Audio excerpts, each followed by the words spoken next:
Welcome back to the channel, baby. Yeah. What it do, Half and J family. Welcome back to the channel, baby. Yes. It's your boy Half. And Girl J. And we back with another reaction video.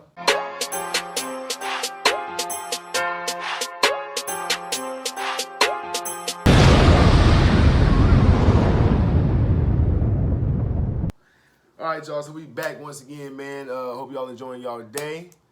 We got some nice little bangers out there for y'all, man. So much y'all go ahead and take a look at them. Tell us what y'all think about the reactions that we did. And leave a comment down below. So, with that being said, you want to let them know who we're going to react to today? We are reacting to Russell Simmons, and he agrees with what Kanye West had to say and has proof on why Ye is absolutely right. So you guys already know, because everybody knows, there's a lot of controversy going around with Kanye West. I was up the other morning, I think, and I seen something on the news about some people on the bridge, you know, doing the little Nazi thing and all that kind of stuff. So there's a lot of things going around about Kanye's interview, I believe it was, that first kind of made the waves and all that. So, you know, we're going to touch on it, see what Russell Simmons has to say about it, give you guys our little feedback from it. Hopefully you guys leave some comments down there to give us your guys' feedbacks from it, which leads to some more videos. You know what I mean? So with that being said, before we get into it, everybody that's out there who has not yet subscribed to the channel, go ahead and hit that subscribe button. Yes. Turn your post notifications on. Yes. Like and share this video. Yes. And comment down below, baby. Down below. Come and join the squad, man. Half and J. We over here kicking off what? Good vibes, baby. Good vibes. Boom. Boom. Y'all need it. Y'all need the good vibes going on. You know what I'm saying? Cause Is it just me or are y'all allergies messing with y'all too? I got booger in my nose. you had a long one in. Oh yeah? There he is, just hanging out, looking at me. Oh yeah? He's just staring. What was it saying? Mm-hmm. You don't know? Let me know when you find out.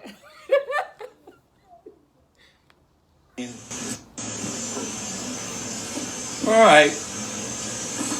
Enough is enough. I mean, it's not enough is enough. It's that I always, for 40 years, have been an advocate for the dialogue between blacks and Jews. Why? Because of my experience. And I'll begin with the beginning.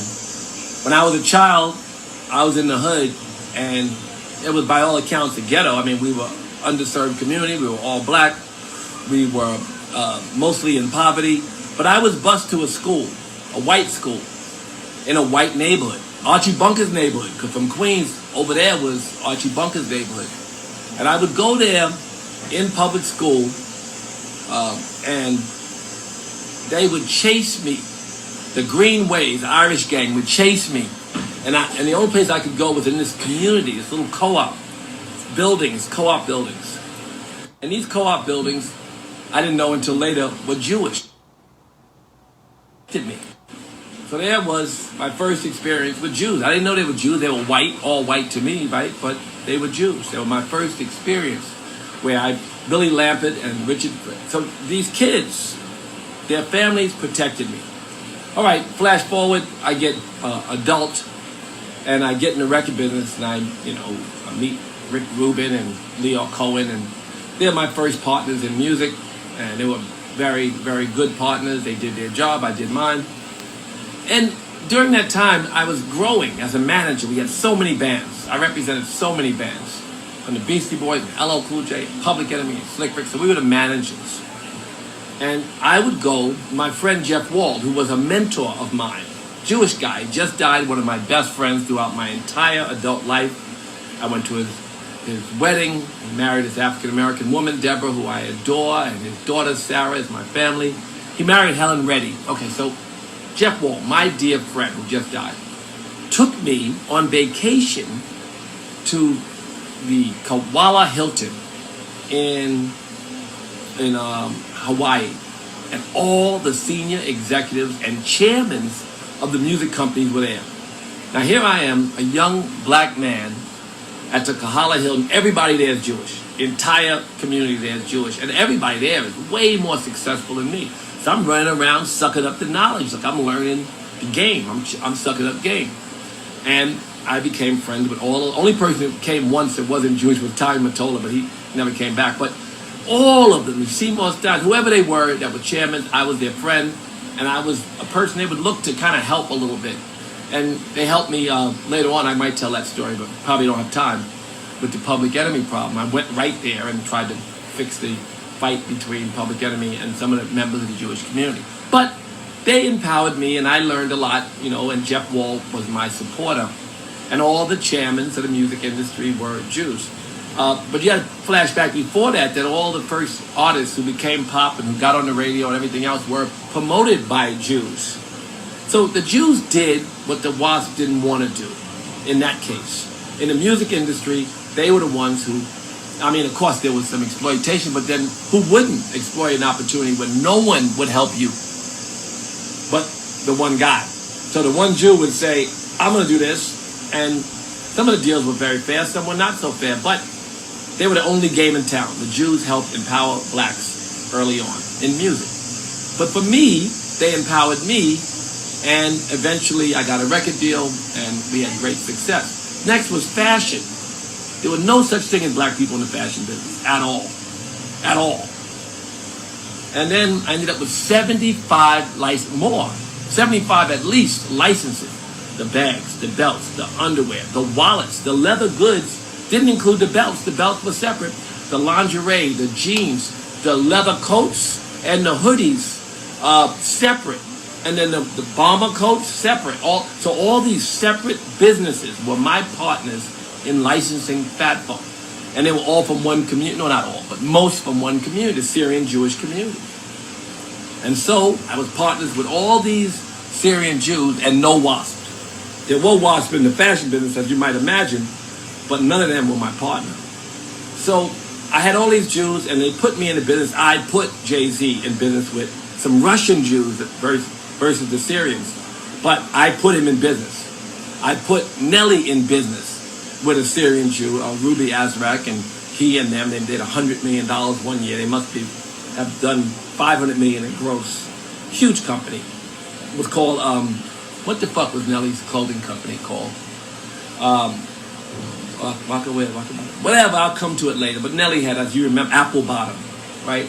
So Rockefeller, Apple, I put them all in business with Jews who helped them to become very successful. They owned their company. The Jews distributed and manufactured for them. As did I, own Fat Farm, and Jews distributed and manufactured for me. So that was and then one time I can tell you a great story how all the buildings, every building on 125th Street, owned by Jews, all by Syrian Jews too, so it's kind of interesting. The little families in Ocean Parkway owned all the real estate. Why did they own the real estate? Because blacks couldn't afford it and WASP didn't want to own it. Similar to when I was a kid and the Jews owned some of the candy stores and the grocery stores. And so why did Jews in our business? Because the WASP didn't want to be, and the blacks couldn't afford it again. So from a business standpoint, we should see them. They got their hands dirty. Even in banking, they got their hands dirty. Money was dirty. So why are the Jews so close to us? They're in businesses that we are in, businesses that the WASP didn't like or didn't want, and then they ended up being the number one empowerment group for us in those businesses. I was going to tell you about the buildings on 125th Street. 125th Street, every building was owned by a Syrian Jew, everything. So Dr. J's and Jimmy Jazz and S&D's and all the clothing stores, because that was the fashion revolution. And there were so many fashion brands and so much black fashion and black distribution of ideas, but they were all through Syrian Jews retail. So one guy says, a Syrian tells me, yo, let's buy this building. How much? I don't know. I didn't do it if I could have. They said, what are we going to do with it? We're going to call it black owned. But your cousin lives next door. Your cousin owns the store, our competitor next door. If we buy the building, we'll be competing with your cousin. It's just business. But he wanted to yell black owned from that. That was a fact. We wanted to have a black owned store in the midst of all the Syrian owned stores. And we would have used race as a race card because, of course, on 125th Street, it should be black owned. And he recognized that and tried to engage me in that process. So there was fashion. And then in jewelry, I had Scott Rausch. And Scott Rausch, I was the only black guy at the jewelry convention. I used to notice, damn, very few black designers. And we had a big distribution with Zales and other stores. And then I went to Africa with Scott. We did the Diamond Empowerment Fund, and a bunch of Jews wrote $8 million worth of checks for the school we built, which was called the Cedar Institute in South Africa. And also for what now is a very famous school. We founded it with our money I got from the Jews. But I got it from them, the Oppenheimer family. We funded what's called the African Leadership Academy. Obama, everybody visits there now, but we started it. So, empowerment. White people are not all the same, right? Jews are different. Jews are afraid. They've been discriminated against. Jews have other qualities that kind of helped us in how many businesses? Beginning in civil rights. The Jews were there for us more than the other whites. I'm not saying they died with us, for us, they were slaves. No, I'm saying that they were there for us when the other whites weren't. So I just don't like a misinformation. I just want to share my experience. Because not only film, I was one of the first blacks. My name was on Nutty Professor as producer. I didn't ride a go-kart. I wasn't an actor. I wasn't, necessary. But I was a producer. I rode the go-kart around on the set on Nutty Professor. And how did I get to become the first, if not the very first, black producer of a $70 million movie? That was, not considered a black movie. I did that partnership with a Jew. So, what Minister Farrakhan likes to say. Look at them. Look how they empower each other. Look how of course they're going to be angry you fuck with Israel.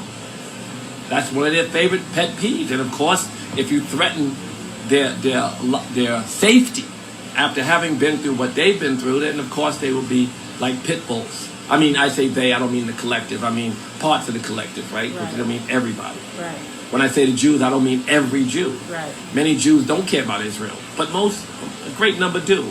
And so if you attack Israel, they'll say you're attacking them, and maybe that's misinformation too, but because you could love the Jews and not like Israel's policy.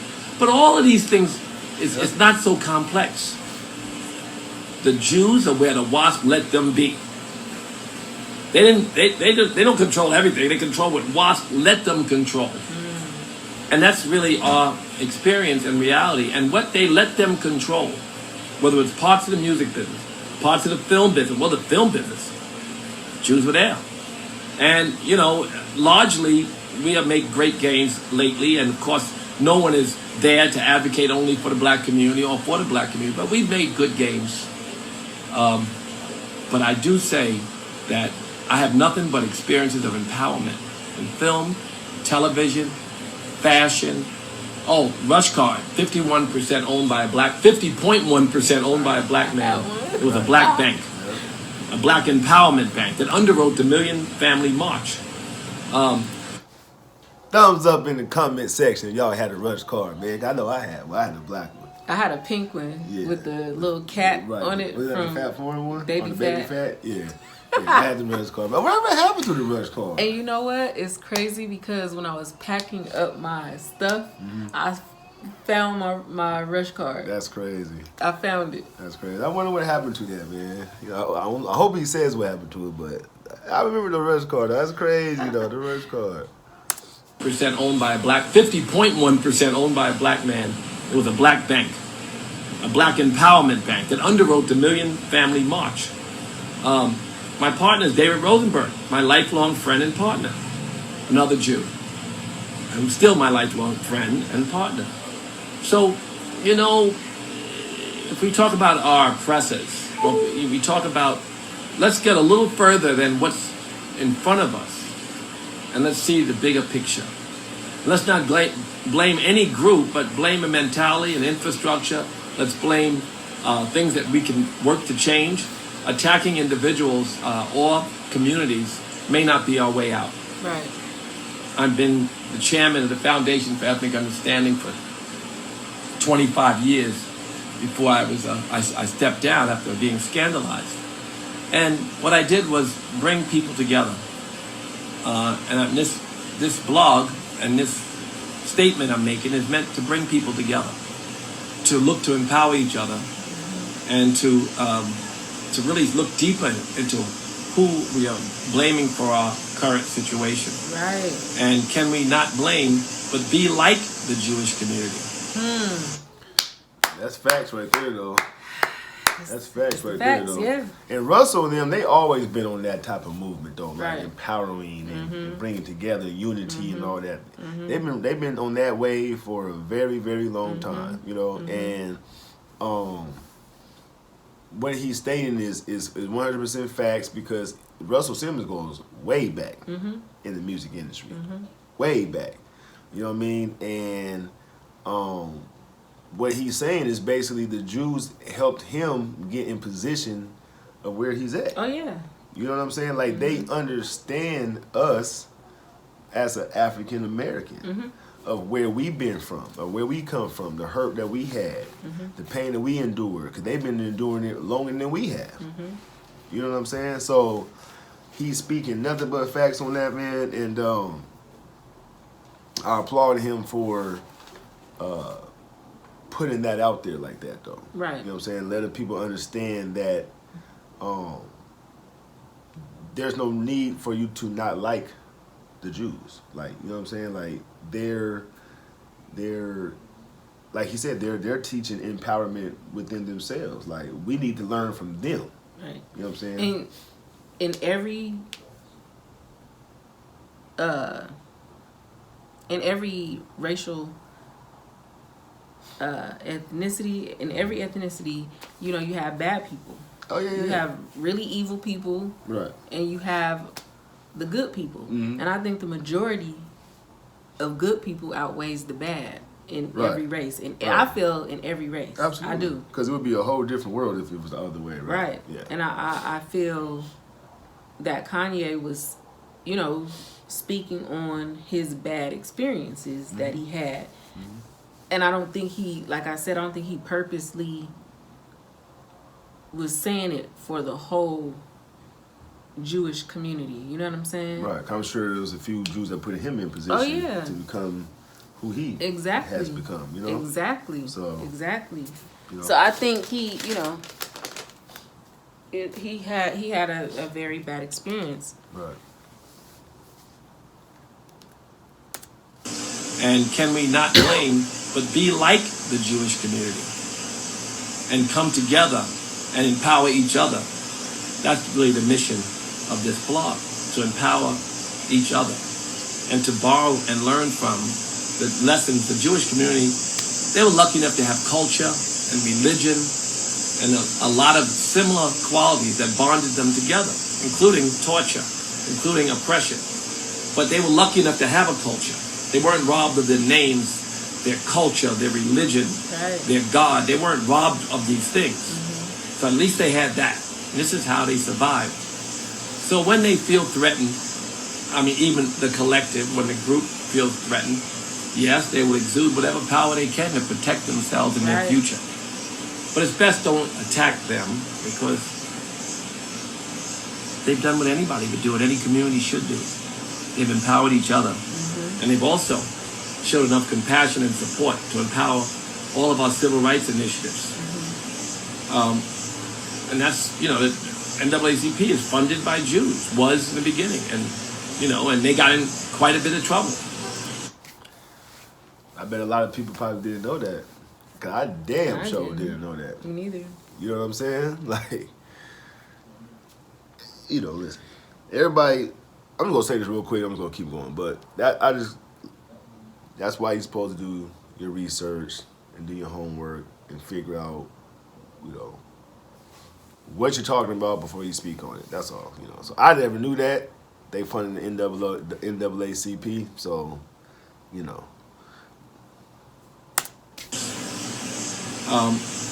And that's, you know, the NAACP is funded by Jews, was in the beginning. And, you know, and they got in quite a bit of trouble. Many Jews died in the civil rights marches and movement. They were there when the WASP weren't and aren't. So it's not to attack Kanye. This is just what he can see versus what I saw. And this is just my factual experience. not to attack anybody. This is to give you another perspective on whatever they may refer to as the Jewish problem. The problem is we don't act like them. The problem is we don't empower each other the way we could. And I hope that everybody learns something from this experience. There are more experiences besides fashion and film and records and TV and film and financial services and jewelry. There's more lessons than that. But those are my lessons. In jewelry, Scott Roush. In fashion, Nate Kestenbaum and Ruby Azrak and the entire Syrian community and 70 other partners. I can go on and on. These were my partners, and they empowered me, and I did nothing but try to empower others. And the rest of my life will continue to be an effort to empower more people more often. Namaste, yogis. Thank you for listening.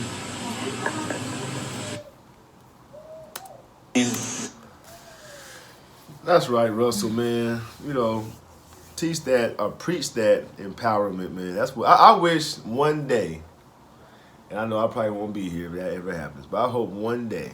Oh, wow. No, I'm saying because it may be years and years down the road if it happens. I'm saying like to where everybody can come together. You know what I'm saying? As one. Mm-hmm. You know what I'm saying? Like that would be a very beautiful world. Mm-hmm. If that would ever happen. You know? I think everybody, if everybody understood everybody's opinions and agreed to disagree, I think that would help a whole lot. Just, you know what I'm saying? Like everybody's opinions are different, and that's why a lot of people don't get along because of opinions. And what are you laughing for? Just how you say. It's the truth. Like I feel like if people could accept other people's opinions, like the world would be better. It would. Like, what do you think? You don't think? No, the world would be absolutely better. Why are you laughing at me? I'm not laughing at you. I'm just laughing. You know what I'm saying? I'm not laughing at you. You feel me? Mm-hmm. But the world would be absolutely a better place, you know, if everybody can just respect everybody's opinion. Mm-hmm. Because at the end of the day, what makes your opinion more greater than the other? Right, to where you want to send death threats and right. cancel people because you think one way and they think the other way. Right. That's totally weird. That's weirdo stuff. Mm-hmm. We're not on that type of time. Right. Here on the Happen J channel. Right. And I'm sure any other channel. Nobody wants, like, everybody just need to grow up. It wouldn't be so many different channels on TV if everybody had the same opinion. Like, no, I'm saying, no, you see what I'm saying? Like, no, yeah, of course. Everybody would be watching the same thing, right? Eating the same food, right? That's boring. You know, exactly. That's what I'm saying. So it's like, you know, I want Mexican food today. I may want Hawaiian food tomorrow. Mm. You know what I'm saying? Just because, like, I'm terrified of jumping out of an airplane, but I would love to watch somebody do it. Right. I don't agree with doing it. Right. Because I'm too scared. Right. And I'm not going to sit here and not like you or because right. you like to do it. You're jumping out of a plane? Right. Well, I'm going to block your number and I'm going to, like, people. Or I like drinking bottled water, but you like drinking out of the tap water. Right. Or just, like. You know? People take things way too serious. I know life is real. Life is serious, but people take it, like, just, people go crazy. Yeah. Want to off you for just because you think differently than they do. That's very strange and weird to me. Yeah, very strange and weird. Very strange and weird. I think I'm gonna get a shirt. Very strange and weird. Very strange and weird. Okay. Oh, that'll be a dope hoodie. There you go. Very strange and weird. You making fun of me. No, have me as the face of that. You know what? I'll put your face on it. Very strange and weird. Ooh.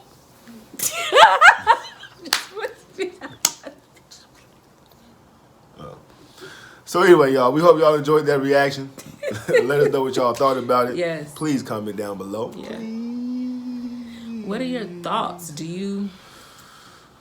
Just tell us your thoughts. Tell us your thoughts, and I need to get to my shout outs Let's do it. to my favorite people. Okay, first shout out goes to Bobby Z. What's up, Bobby Z? Bobby Z, what's going on with your champ? Shout out to you. Yes. Hope you definitely enjoyed that reaction. Yes. Let us know what you thought about it. Comment down below and come back and join us for some more.